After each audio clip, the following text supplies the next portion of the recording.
PR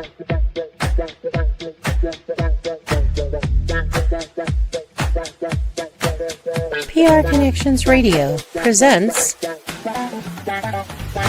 this episode of Liberating Menopause is brought to you by Classy Communications PR and Advertising. Classy Communications provides public relations and marketing solutions for businesses, professionals, and nonprofit organizations. They can deliver the true meaning of your business with press releases, social media marketing, web development, email marketing, book publishing, and much more. Wherever your potential clients are, they can help you connect with them. Visit classycommunications.net to learn more about their suite of services that can help your business stand out from the rest. Classy Communications is your solution for business success.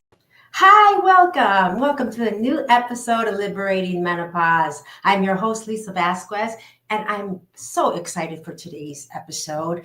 Today, my whole goal and drive for this podcast, Liberating Menopause, is all about really bringing new awareness to the subject, taking myths away from the subject of menopause, but really exaggerating the most on women in pain behind closed doors. So as a radiographer specializing in mammography, 45 years, I've seen so much and I've learned so much from women behind closed doors. But the pain that isn't not captured and unknown reasons of how this could happen to me or why did this occur. As I develop and research a lot for this podcast, I've discovered so many things, but today's biggest episode is about pelvic floor. You know, we're having a big silent crisis on this. And working in the medical field, seeing all these young girls who grow up in that seating nonstop. I worked in a place, say 10 years. So that's 10 years I'm watching these younger women from me sitting down. In my job, I'm upright all the time because in radiology, you're running around a lot. But the front desk, medical records, things like that, there's a constant seating situation. And mostly I only see, maybe the 10 minutes they go take a walk or when they go to lunch or run out for a coffee and come back. But as far as seeing any kind of exercise or stretching, that's not very common in any kind of workplace that I've ever known of. And as I watch them, I've also saw their seating chairs change. I've seen little cushions, different things that they wanted to support their back with.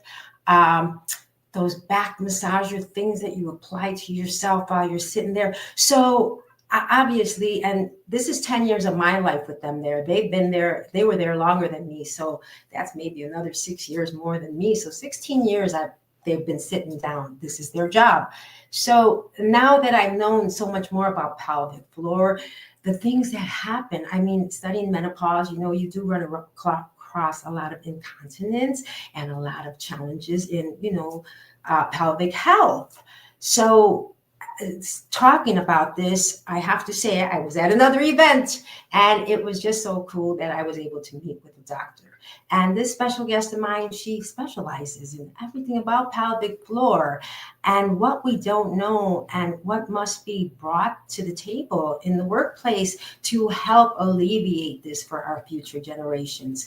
We don't have, there hasn't been a lot of change in the subject of menopause. And this is why, again, Liberating Menopause really wants to bring that out and talk about this, because the pain behind closed doors I've seen was because of their trip to the doctor, coming to get their checkups.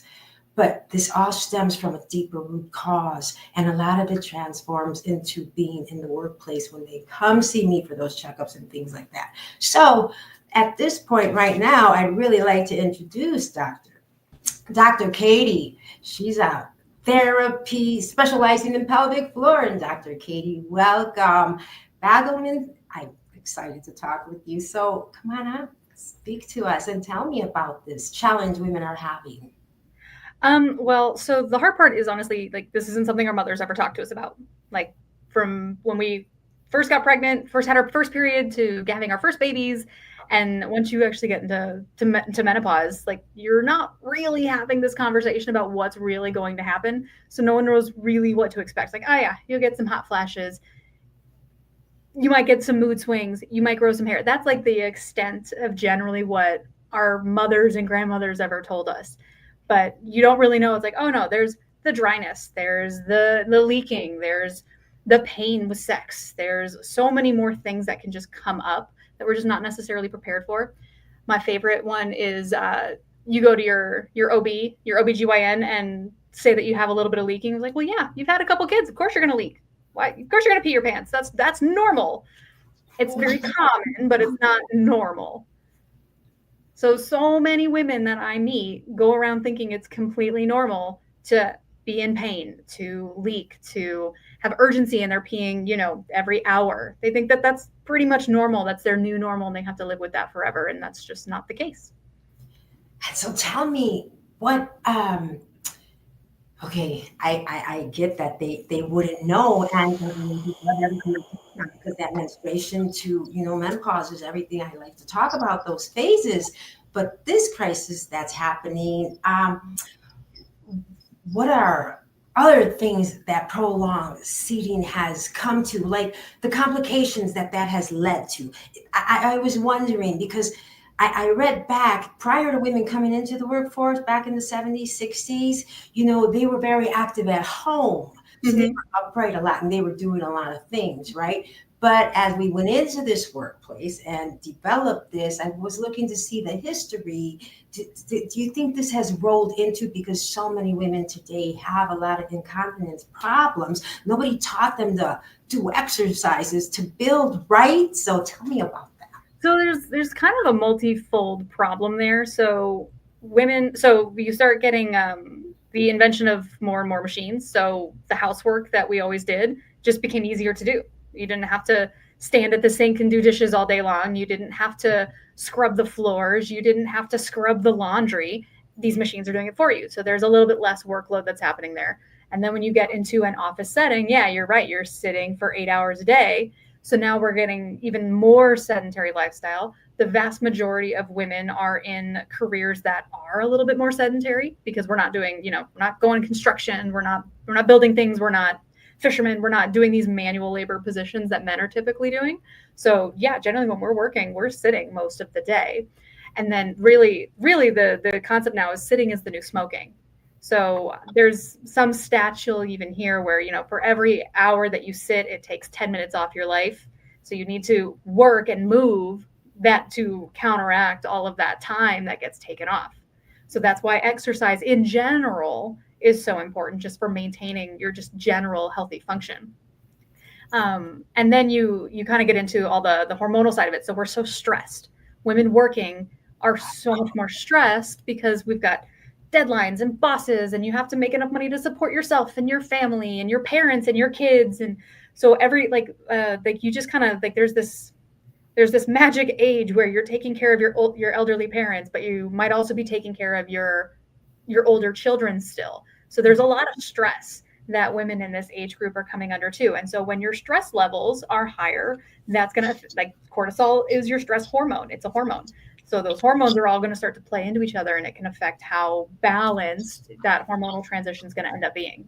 So there's a lot of factors that go into it. I know, right? So I was looking at the ages, because most people start to come to work around 18. So those 18, I know up to about 25 or something, they're not as crucial, but going up from 25 and up, how much do you see of that kind of age range? Now I'm talking around perimenopause, kind of 30s, I would say the majority of my female patients are in this 30 to 50 range. So, and even then, everything kind of comes in waves. So I'll get a lot of patients who are in that kind of 30 to 50 range, and it's either there's a pain problem, or we're postpartum. We're kind of dealing with this initial, oh yeah, we've gotten some leaking from having the baby. We don't really know how to rehab from that injury that is having a baby. And then it's moving into perimenopause. Now it's okay, so I'm not feeling like my bladder's emptying all the way. I'm peeing more frequently than I should be. I'm starting to kind of notice these weight changes that are just not, I'm not able to lose weight the same way that I was able to by just cutting calories a little bit. So these hormonal shifts that make it a lot harder to just kind of no one knows what to do. That's really what it is. No one knows what to do, and every body is different. So we have to kind of figure out what works best for that person. Yes, exactly. I just love this, Dr. Katie, because we've only met, and just, I knew you got me by just everything we talked about, but you're really filling me up with so much, this education are things that I've been talking about and, really stressing to people because we don't know those early signs when these things occur. And in your 30s, after pregnancy, now somebody has convinced them that, this is just the way it will be. Why is it, or how can we lesser this for people at work? How can we, Kegel exercises, things like that, it's a shameful conversation. People don't like to talk about it or even believe that it should be in a conversation, right? And this is things I love to open up, because after working in breast health so long, it's a conversation that you learn about all these things. So tell me about that, lesser, how? My favorite is I'll get patients where they either tell absolutely everyone they meet what we do, and they love to talk, but they have to tell every single person oh, this is what we did and this is what we talked about. And, oh, how's your pelvic floor today? Did you do this? And then I have the women who won't tell anybody what I do, not even their spouse. They don't want to talk about it. So really the big one is it's okay to talk about it. No one needs to get into crazy graphic details with their girlfriends, although some people would like to. But just knowing that the first step is, I would say probably the most important thing is making sure that we're eating a balanced whole diet, because all of the processed foods are all full of these inflammatory, these fake seed oils and the fake sugars and all the chemicals and preservatives. All of those things are just causing inflammation in our bodies. And all of the inflammation in our body is going to react to all of the stress and all of and not exercising enough. And it just makes all of that just build up in our bodies, and it makes our bodies have to work harder to do basic functions. So things like sleep gets harder to do. Exercising gets harder to do. Focusing gets harder to do. So your brain just literally doesn't function as well when we're all bogged down with just running the basic systems because everything's so inflamed. So food is really, really big for me. It's all about trying to just get all the inflammation down. And then probably the next biggest thing is understanding when you have a baby, it's an injury. It's an injury you chose to go through, but it's an injury nonetheless. So we rehab the pelvic floor with Kegels. And so most women have at least kind of heard of a Kegel. I'd say about 50% don't know how to do it, which is fine. No one's talked to them about it. They'll go to the GYN and sometimes they'll just say squeeze and see what happens. And then they don't tell them if they're doing it well or poorly or wrong or anything. So that's kind of a big one for me, is just knowing what a Kegel is and how to do it. And I'll kind of give my explanation that I generally give to patients too, to kind of let everybody know, because it's not a secret. It's not a big secret. I want to make sure everybody knows this. It's not hard. It's not rocket science, but understanding that basic concept is important. And then also, but core strengthening too, because your pelvic floor and your core are besties and they like to work together. They function together. It's all part of this can that is our body, our trunk, and making sure that we are keeping our core strong and stable protects your spine, but it's also going to help keep your pelvic floor more engaged long-term too. It's going to help keep all of our organs supported and held up so we don't get things like prolapse. Those are kind of the big ones on that front. But then, so general exercise, also making sure we're not staying sedentary for long periods of time, even if it's just going on walks. But resistance training is really, really important for women. I'm not talking about go pick up the heaviest thing you can find, but making sure that we're building muscle as we age is so important for longevity, because one of the biggest mortality risk factors for adults is not being able to get up out of a chair.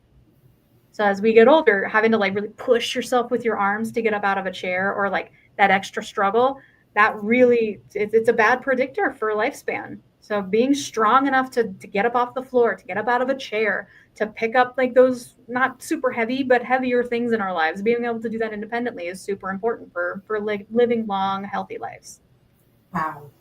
Yes. Oh my gosh, for sure. That's just incredible. I'm really, again, excited about this conversation. And so when you're talking about what kind of, tell me how, because of that sitting, the loss of blood circulation, that should really, what would the flow be? I was upright all the time because I was in radiology. So I'm always up. Very rarely can you really sit that long. So I was really proud thing to know I was always on my feet, you know. I mean, sure, things come out of that too, but not that. So tell me, how does it restrict? Well, it's actually my other specialty is I'm a certified lymphedema therapist. So I treat chronic swelling. So when you're sitting for long periods, not only are you're not getting activation of blood flow, your muscles are not helping to pump blood. You're not creating that demand for more blood flow to the area. It's that blood flow is literally just sitting in your feet. So that's usually where you'll see people come home at the end of the day and their legs are a little swollen. And then they go to bed and they wake up in the morning and they're fine again. And then by the end of the day, they're swollen again. And the problem is that when that happens, what ends up happening, it's called chronic venous insufficiency. So the veins in the legs, they've got these little valves inside of them that are shaped kind of like this. So when you're pumping your legs, you're walking, you're using your legs, that pumps blood back up through those veins. And then those valves will close as for each heartbeat. So that blood can't come backwards. It's preventing a backflow. But over time, what can happen, especially if there's constantly just blood sitting here and it's not getting that stimulation to pump, then those valves can start to fail. So then blood can kind of come back through that backflow there. So then you get blood that just pools in your legs, basically. There's always fluid seeping out of our blood vessels because that's how the system works. And that's what the swelling is. And over time, if that is not corrected or supported by some kind of a compression sock, it will get worse and it generally becomes chronic. And now even, when you wake up in the morning, it has not gone all the way back down again. And then we end up with lymphedema, which is a totally separate, also not fun chronic disease to deal with. Yes. And, Breast Health Awareness Month, I'm going to look forward to talking to you about that one because I know I've seen that. But now tell me, because some people might think, well, I wear tight socks. Tell me the difference between the actual, a regular sock that's just tight around your ankle compared to the like a compression sock. Yeah. So your typical sock, especially nowadays, it's more like no-show socks. So they'll hang out like right at or right below your ankle. It's going to have an elastic band is really the only part that's tight. So that's where you get the indentation that'll sit there for 5, 10, 30 minutes after you take it off. That's how you know you have swelling, is if that indentation stays. So that sock, it might feel tight, but that doesn't mean it's compression. It's just not the right size at that point. True compression socks are woven stronger. So the entire thing is a stronger weave, and we grade them by how much compression it's applying. So the size it doesn't change, but it will squeeze a little bit tighter, basically. So a low grade compression sock is like 8 to 15 millimeters of mercury. That's kind of like a light athletic compression sock. It's not super strong. It's going to feel tight to put on, but it's not very strong. 15 to 20 is technically not medical grade compression. And then 20 to 30 millimeters of mercury is medical grade compression. It is hard to put on. They're supposed to be hard to put on, and it will squeeze consistently if put on properly all the way from the foot up to the knee. And we can also get them up to the thigh. You can get them made as a pantyhose if we get swelling that kind of like hangs out in different places. But medical grade, clinical grade compression is entirely different from just a regular sock. It's not going to leave this like indentation in it like a sock would. Would this be recognized with the grades? Mm-hmm. What you're saying? Are they measured out that when you buy it or something? Yeah. So depends on so we call it with grades if insurance is going to pay for them, because insurance will pay for them. In fact, Medicare even pays for them nowadays too, which is new as of 2024. So yeah, a grade 2 garment is that 20 to 30 millimeters of mercury. Grade 1 will get covered. Sometimes it gets a little hairy. It's all weird. It's insurance. It's its own thing. Yes. But most of the time when I'm seeing patients, it's because they've got a clinical problem at that point. Most of the time I'm getting them into that 20 to 30.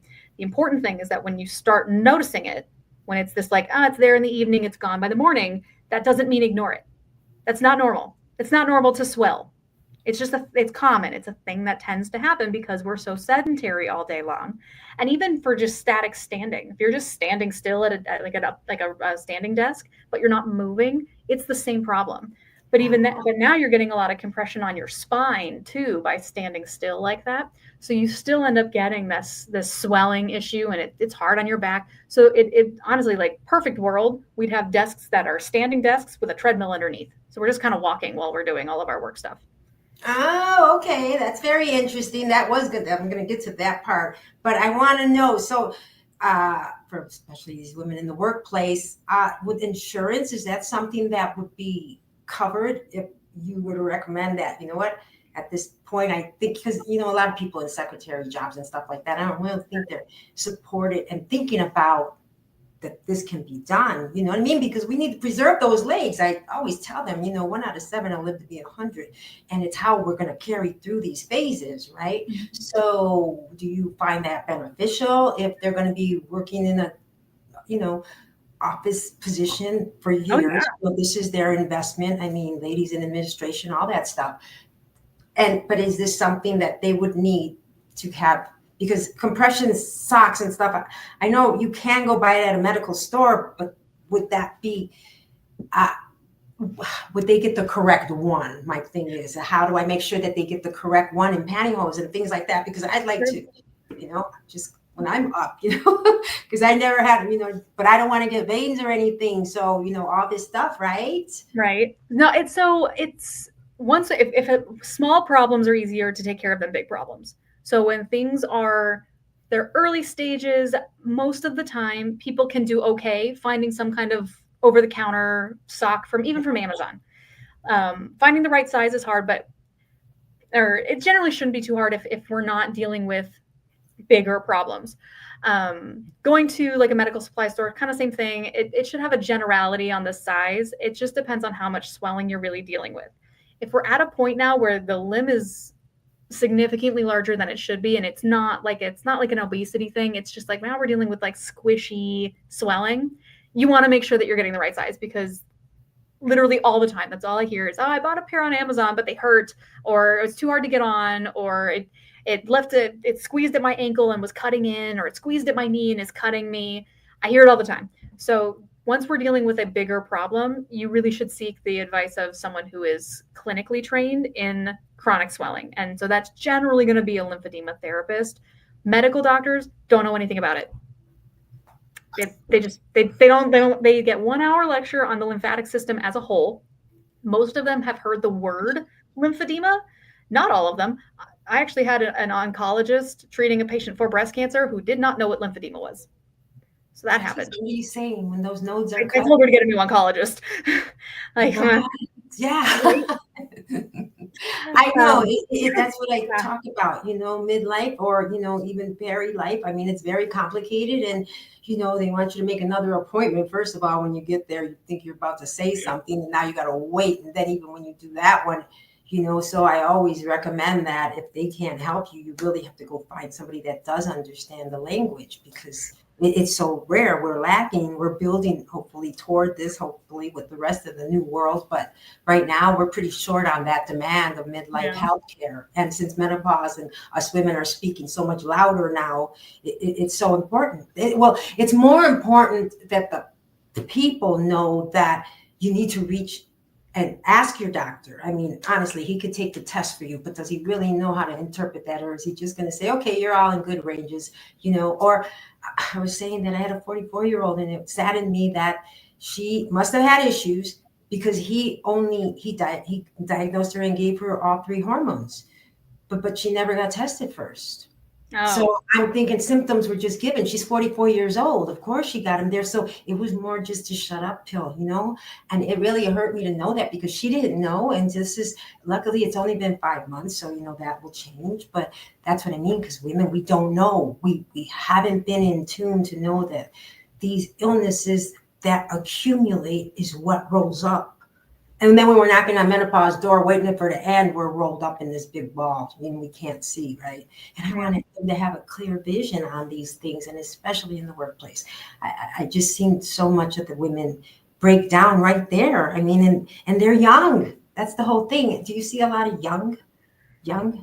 Yeah, autoimmune conditions with my generation is pretty skyrocketing. It's a lot.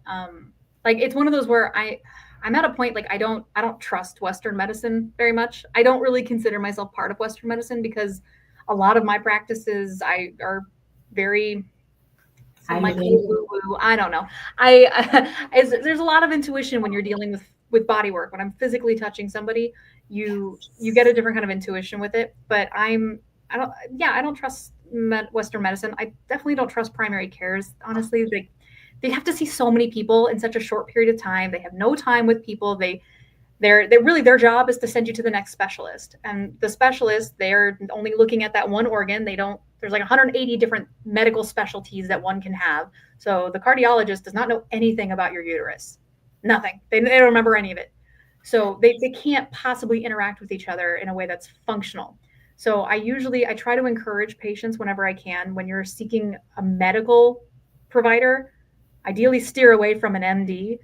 You want to look for, if you can, a functional medicine doctor. When they do labs, they're not looking at the range of normal. They're looking at your optimal range, which is much smaller, because they'll tell you up, down, and sideways your thyroid levels are normal, even though it's at the very high end of what normal is, when that's clearly not normal because your symptoms are wrong. Right. Right. So functional medicine, they're actually going to look at optimal levels for your labs. Naturopaths have so many resources, and they have such a different look at the human body, but they can do all of the same things that the medical doctors can. They can prescribe medications, they can order tests, they can order imaging, they can order labs, and they know what to look for because they actually take an hour to talk to you. Right. They hear you, they listen, because that's the difference. That's what you're paying for. The hardest part with our system is, like, for anyone working, you're getting your employer health insurance. When you're over 65, you're getting Medicare, and your health insurance's job is to spend as little money as humanly possible on you.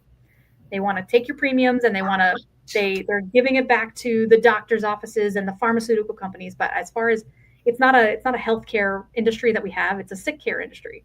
Their jobs are to keep us sick because that's how they make their money. If you're well and you don't need their pills and you don't need their interventions, then you're useless to them.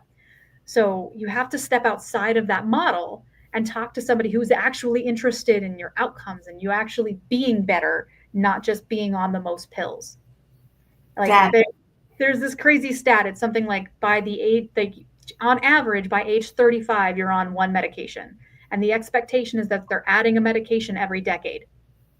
So the average. Oh gosh, see, those are doctor journals. You get that cool stuff, Rob. I'm so happy that, yes, you said it all, because yes, I love functional medicine. I take some courses up with the School of Applied Functional Medicine with Tracy Harrison. I just love that. The communication, she's tied into what I've known from radiology, always inside, right? But to hear those root causes and getting it all untangled, and then metabolic renewal, hearing and learning all the, it's the whole powerhouse of the system. And this is what we don't know. There's so much PCOS everywhere, and nobody knows this. Like, this was like relatively new information for me. PCOS is not a hormonal problem. It's a metabolic problem. Wow.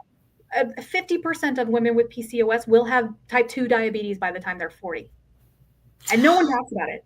No, like, it's not treated with the severity that it is. It's just this.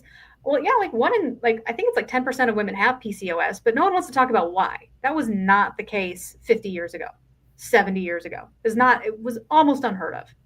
No, they just put you on something to calm you down. And you just hear the symptoms, but it's still there. It's all still happening. But then all of the other metabolic side effects, the insulin resistance, the weight gain, all of that is still happening.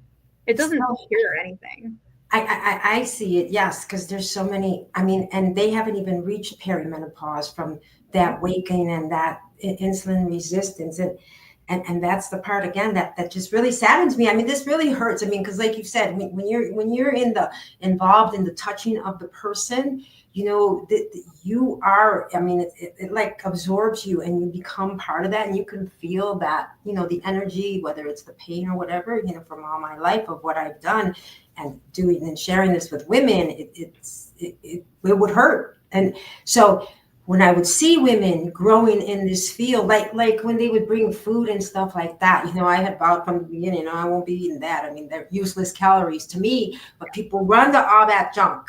You know what I mean? And over the years, I just watched the accumulation.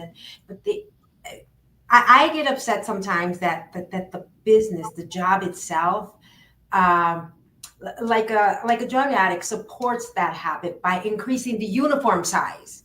Mm-hmm. Instead of saying, okay, look, I went from extra large, large to medium to small. You know what I mean? That's a different story. But when you're coming down from and going up and up and up, and we're, it's hard because it's supported. And then, they got their new uniform and they're sitting at the desk, and it's just, it just shouldn't be. I mean, somebody's got to call a stop on it somewhere. If, I know people's lives are complicated at home and things like that. And the food, they don't believe in, as you said, that natural holistic food, because of the price. I believe that price that you're paying now is that investment, because you got to be your own doctor, and you got to keep yourself good and nourished and all that stuff. So the only time you're going to need that doctor is for what he's there for, like you said, writing the prescription. Yeah. Western medicine has been phenomenal for keeping you alive. It's emergent medicine is the best thing that ever happened. Antibiotics, cesareans, those are the most important advancements in medicine in the history of the world. Save more lives than anything else. But we're really, really good at keeping people alive, but not well. We can, and really, honestly, now it's starting to fail, because like my generation is the first generation where our lifespan is expected to be lower than our parents, like in general. Right. Right. So everybody is just kind of sick. But no one wants to talk about the real thing. It's no one feels very good, but it's like with food. It's expensive, sure, but it's hard. You have to cook it. Like it's not the convenience foods where you can just throw it in the microwave or just like, toss the pre-made pizza in the oven or something. You have to prepare meat and a veg and a healthy carb. And like, even then you start getting into like, well, it's all overwhelming because now you got the keto diet, you have carnivore diet, you've got paleo, you've got Atkins and Mediterranean and intermittent fasting. And it's just, there's a lot of different things and it's overwhelming for people. So they just give up. And I get that. I was there. I don't have like a big weight loss story, but really what it was I'm a child of the 90s and I ate garbage foods for my entire childhood because that was what was there. That's what was marketed to us, and bright colors and all of those things. And that's what we did. But this, especially 2025 is the year, and it's the small changes. So like I took my family off of food dyes, even my small kids. It can be done. No one thinks it can be done. Everyone's so surprised that I told my kids he's not allowed to have Skittles anymore, but he gets it. He knows how to read the little labels and everything. Right. And then so you pick one thing. You just pick one thing to change, one thing to fix. And when you do that and you feel good about that and you can do it consistently, you can pick a new thing. I only tell, like, don't go tossing our whole pantry tomorrow. It's just not reasonable. Pick one thing to cut down, and then add in something good. Adding in a good vitamin, adding in a good supplement, a mushroom blend. Like one I'm obsessed with right now are beef organs. Like they take freeze dried like liver, spleen for women. They do like uterus and mammary and fallopian tubes, and they freeze dry it and turn it into a capsule or a tablet, so you can get the organ meat. We've always eaten organ meats as a species, and they're so good for us. All of the things that your heart needs are found in heart. All of the things your liver needs is found in liver.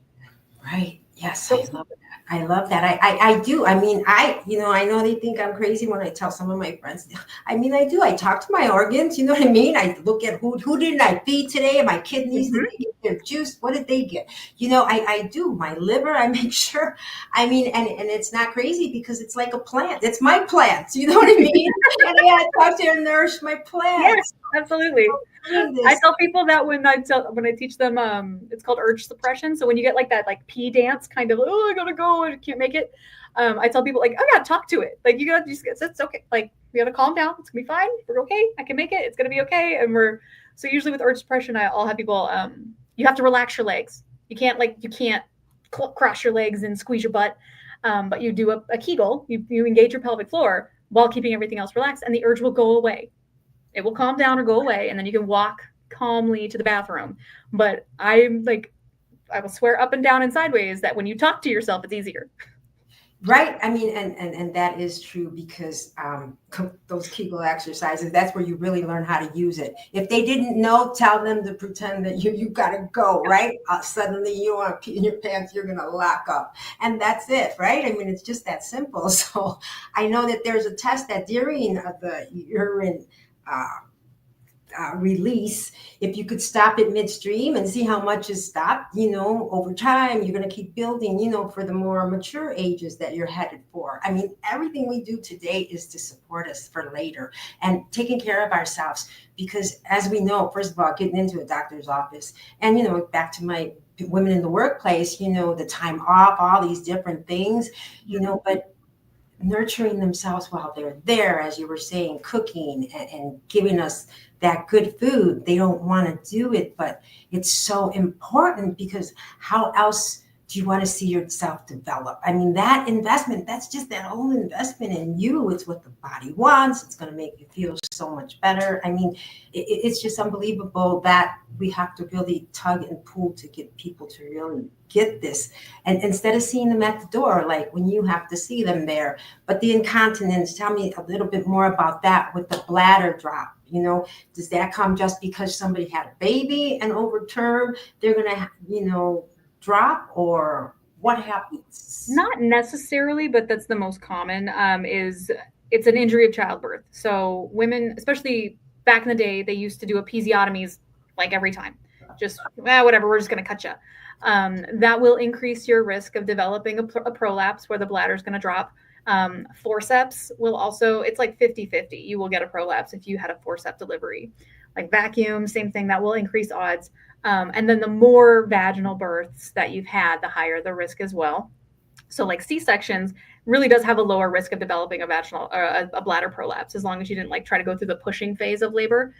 C-sections come with their own issues. So, ideally, yes, the goal is to try to have a vaginal delivery, because for so many other health reasons for the baby and for mom, we want to try for that. But obviously, it's not always the case.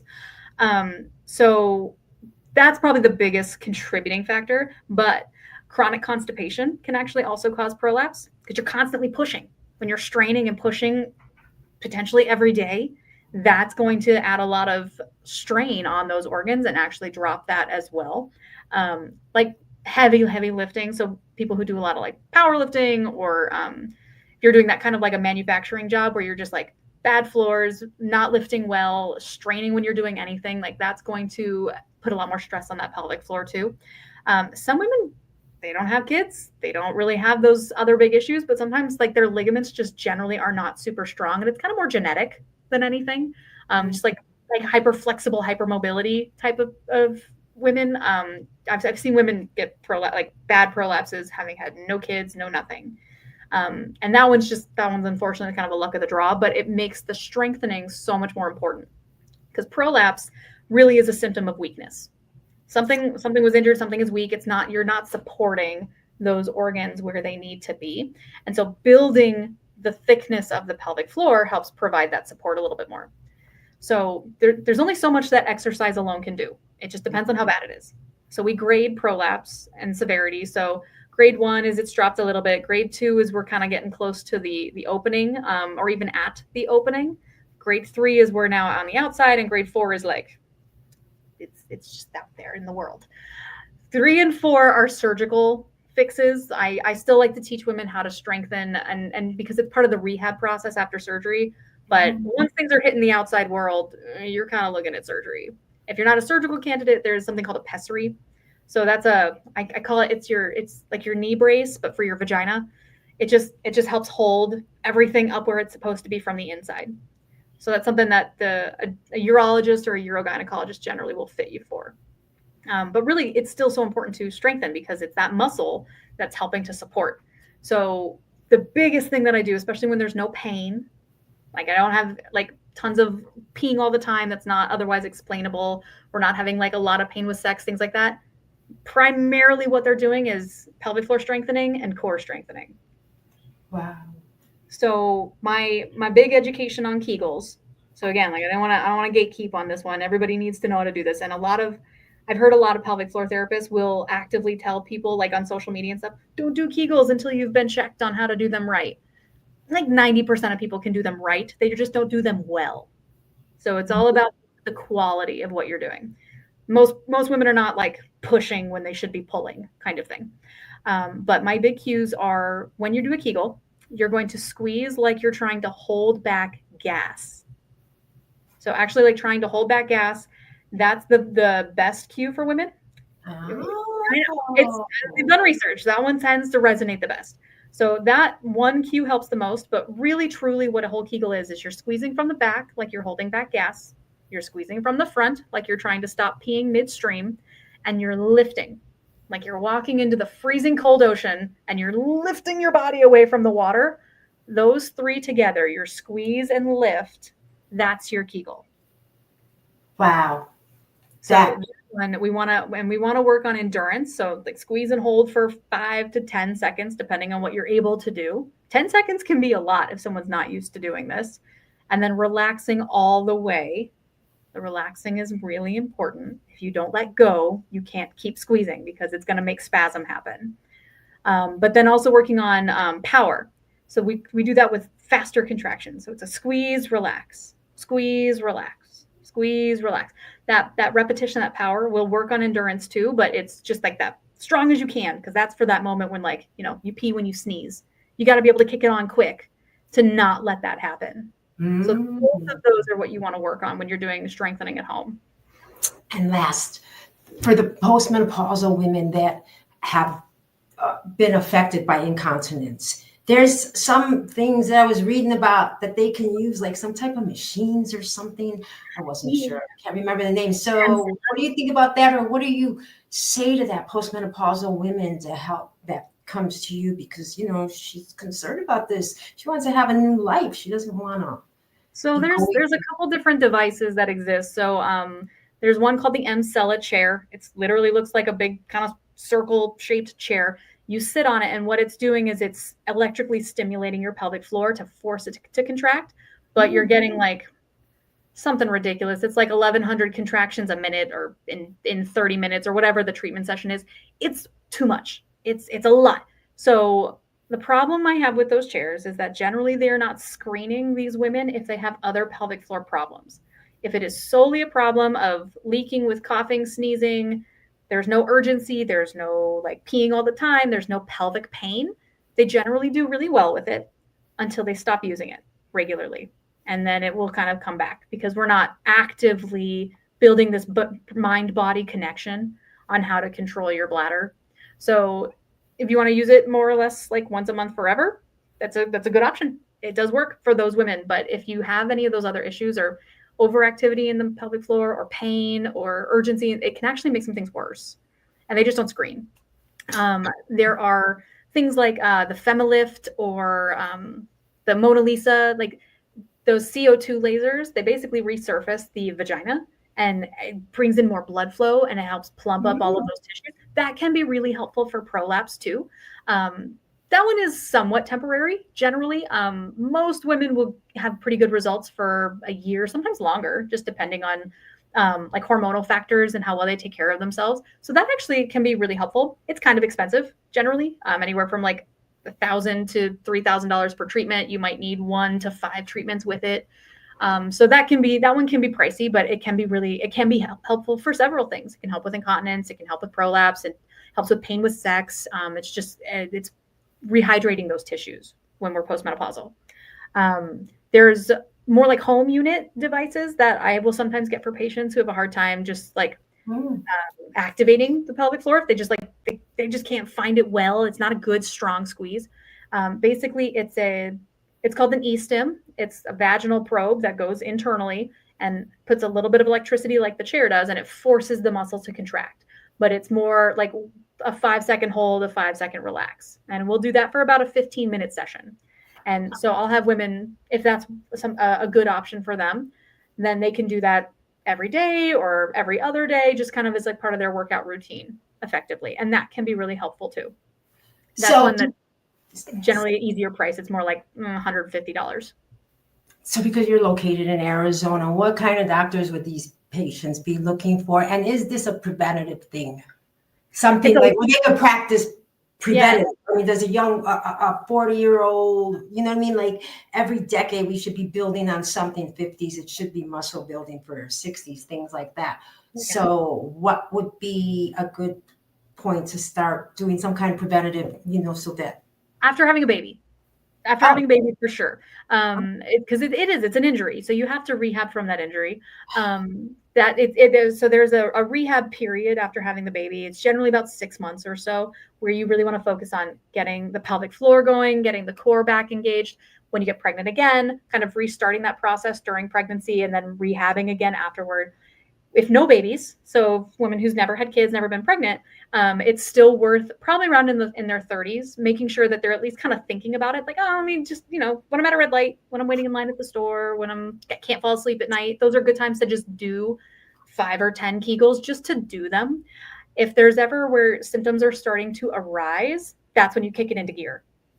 Like when I get patients and they're having symptoms, ultimately I'm working up to effectively like once an hour, they're doing 10 of something, whether it's a hold or the quick ones. I want them all day. They're doing some kind of Kegels until symptoms go to where they need to be.